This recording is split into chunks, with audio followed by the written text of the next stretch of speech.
Assalamualaikum warahmatullahi wabarakatuh. Bismillahirrahmanirrahim. Alhamdulillahilladzi arsala rasulahu bil huda wa dinil haqq liyudhhirahu 'alad dini kullih.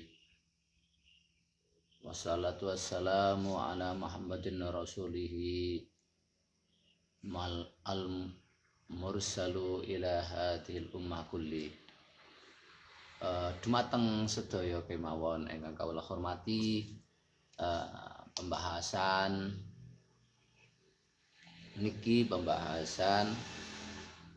Azkiyah ingkang nomor 311. Saderengipun bahas masalah ikhlas. Pilih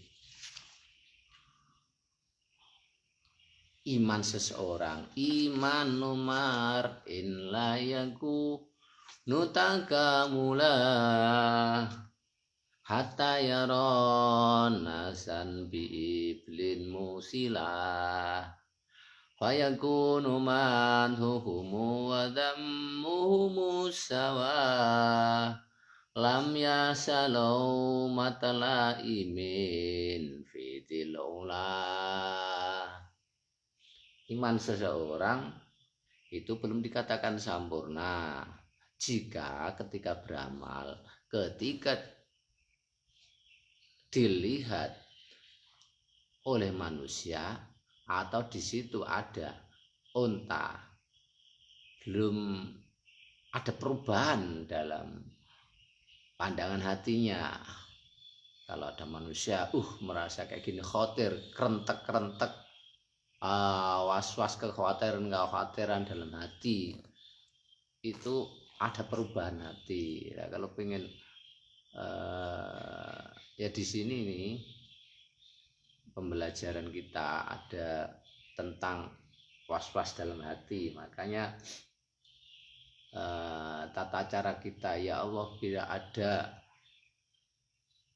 kekhawatiran, was-was dalam diri kita dari atas, bawah, belakang, depan, kiri, kanan, maka aku harapkan Allah yang menghilangkannya lewat mursyid. Seperti itu. Yang mursyid ini bukan manusianya, karena ini kan dalam rohani. Mursyid itu nur Allah Ta'ala sendiri yang bisa menghilangkan dalam rohani kita, yang mengganggu kita dalam rohani kita, dalam munajat kita kepada Allah Subhanahu wa Ta'ala. Lah, khawatir itulah jika kita beramal secara zahir, beramal kemudian dilihat manusia atau dilihat yang lain, ada manusia atau tidak ada perubahan, berarti belum benar. Tapi ketika kita beramal kemudian ada manusia atau tidak ada manusia, sama saja lah itu iman seseorang sempurna.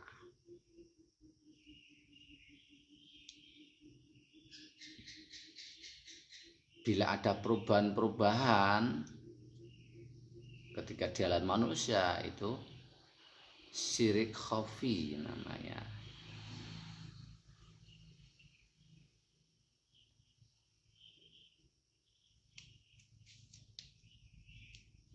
Dan pembahasan selanjutnya minha uzlah. Uzlah itu apa? Uzlah itu at-tafarrud anil khalqi. Jadi kita menyendiri dari makhluk.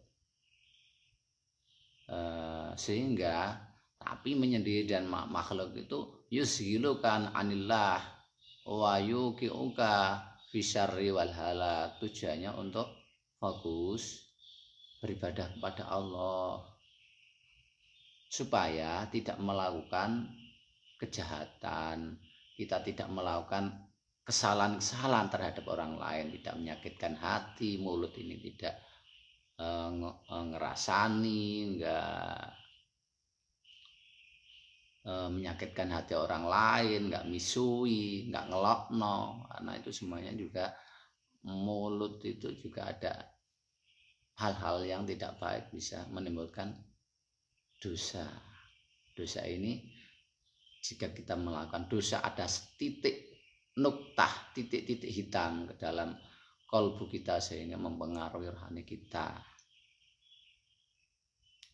Pandangan kita dengan uzlah itu juga tidak melihat ada hal haram.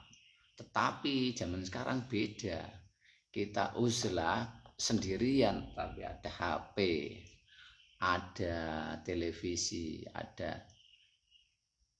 tetap bisa ada potensi untuk melakukan maksiat, melihat dalam HP itu macam-macam, tergantung kita menggunakannya untuk maksiat apa taatan.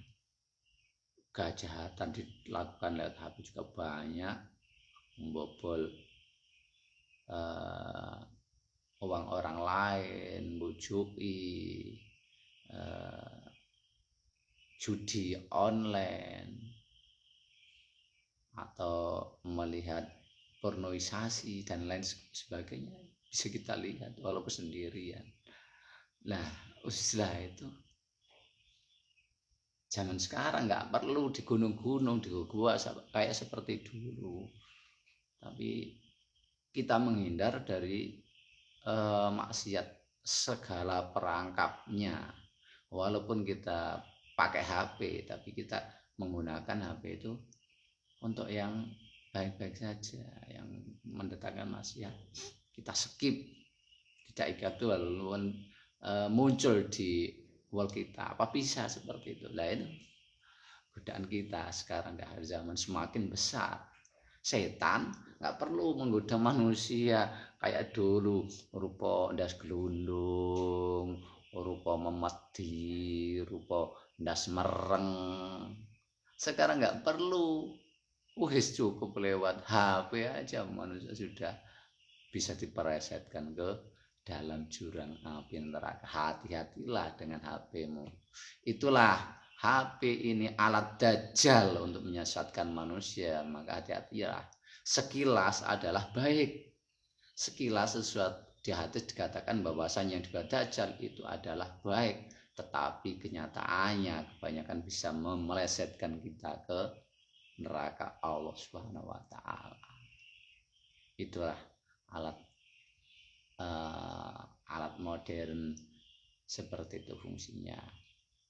Mungkin seperti itu kita berhati-hati, fokus terhadap rohani kita supaya tidak terperangkap sesuatu yang di luar kita yang bisa menjadikan kalbu kita nuktah hitam sehingga mempengaruhi rohani kita dan menjadi hijab hubungan kita kepada Allah Subhanahu wa taala. Semoga kita diselamatkan dari itu semuanya. Saya kira sekian. Wallahul muwaffiq ila aqwamit thoriq. Wassalamualaikum warahmatullahi wabarakatuh.